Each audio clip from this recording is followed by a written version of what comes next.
নমস্কার, আমি এখন লাবড়া তৈরি করে দেখাবো। আমাদের গ্রামের দিকে ভোজ বাড়িতেও এটা রান্না করতো আগে, এখন করে যারা পছন্দ করে তাদের। এবার আমি ঢাকাটা খুলে একটু নাড়াচাড়া করে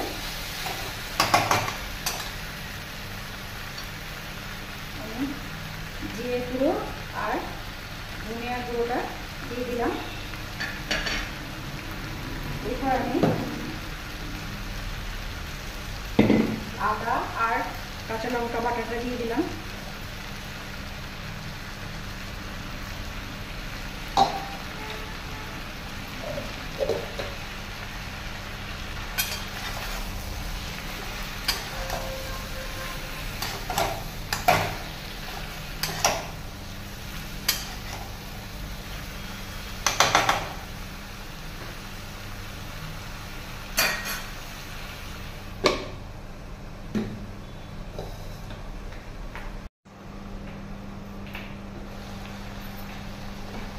এই মশলার জায়গাতে একটু জল দিয়ে দিলাম।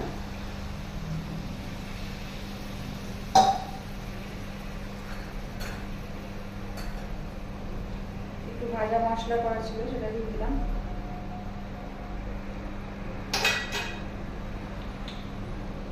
এবার ঢাকা দিয়ে দিলাম।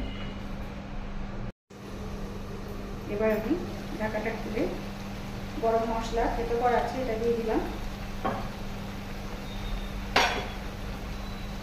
এবার যে যেরকম মিষ্টি খায় সেরকম আমি যেমন একটু দুধ দিলাম আর একটুখানি চিনি দিলাম, দুটো মিশিয়ে দিলাম।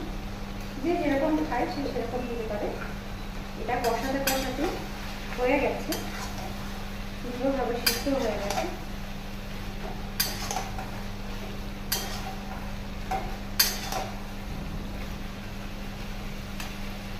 এবার আমি কসুরি মেথি আর ঘি দিয়ে একটু ঢেকে দেবো।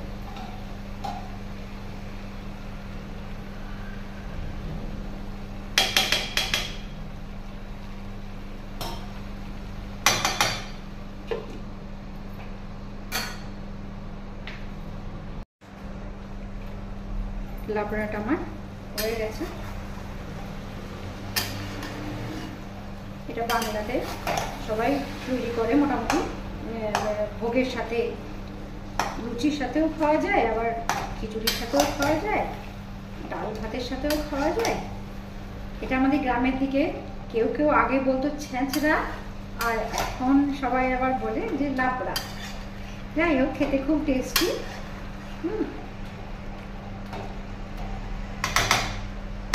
এটা যদি কেউ বানিয়ে দেখেন, খেয়ে ভালো লাগে যদি, তাহলে আমাকে জানাবেন।